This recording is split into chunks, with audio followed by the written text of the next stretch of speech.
that sense, obviously, it's as you said earlier, it's been a 6-7 year process in the sense of I started on my coaching badges all that time ago, and when you set out on them, I suppose ultimately the end goal is that sitting in a dugout managing a team, and to think at times, certainly today and last night when you're not sleeping at times, that thought, wow, it was it's going to happen. So amazing, really, yeah. And what did you think of your team's performance? It was mixed. I thought first half we didn't probably stamp our foot in a game like I would have liked in terms of in possession stuff. Second half was amazing. It was amazing, and the second half performance. And it's not just about the passion, the effort, the desire, and the character, because I understand that in football that gets you so far. I get that. It's a foundation and it's a base, and ultimately that's what we need, and every player needs it, and every club and every great team has that. But there's also an element of skill, and I know how good these players are, and second half at times they showed that. First half we spoke about it at half time. I spoke to him, I said, too many times we're just not brave enough on the ball in terms of being a bit more braver, and confidence, second from bottom in the league. I've been there. All of a sudden a pass which 2 yards looks 20 yards when you're in them situations, and I thought second half we was brilliant in that sense. We showed character. Of course they showed hard work and a desire and intensity about their game, which was amazing. But the most pleasing thing for me was exactly that: people being brave on the ball, people dominating at times, which was amazing. Great chances as well, plenty of chances for the team. Yeah, I mean, the second half, when you look at it on the run of play, and maybe I'm speaking with my heart, and when I've watched the game back and analyse it, but I'm sitting here now, I don't know, 25 or whatever after kickoff, I think 2-2 would have been probably a fair result. Certainly that's how I felt. Disallowed goal, the keeper's pulled off a couple of world-class saves.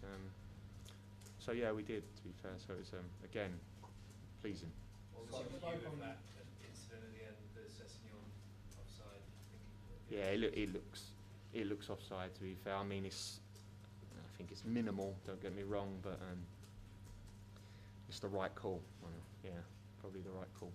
Scott, you spoke on Friday about disconnect between the fans and the players. I think it appears to have healed at least some of that today. Yeah, I mean, I didn't probably expect anything less, and I suppose ultimately the test for me, as the person in charge of this team, is that needs to stay. And I suppose my next question, what I'll be looking at myself, is how can this happen? How can we keep that? How can that be a given every single week, that we're that team what you see today? And the big challenge is, we've all seen it before, new people come in, new changes, you get an uplift, and I suppose that's just more me thinking we need to keep it there. That's not sidetracking, to be fair, because the lads were fantastic. Scott, is it important, if you are to go down, that you reclaim the identity that Fulham did manage to acquire last season, and go down playing, 100%. Playing your way? 100%.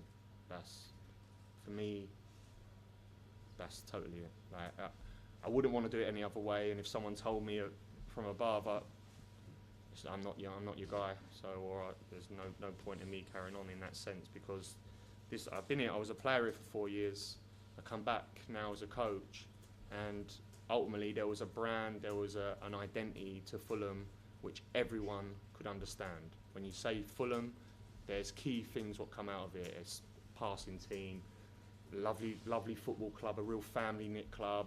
There's all them words what come to your head, and I just feel like now, certainly you ask them questions, and are them same words coming to people's heads? I don't think they are, and certainly for me, it was a big message this week. It was a big focus for us the last 2 days, that we want to bring the fans closer to us, want to bring them back.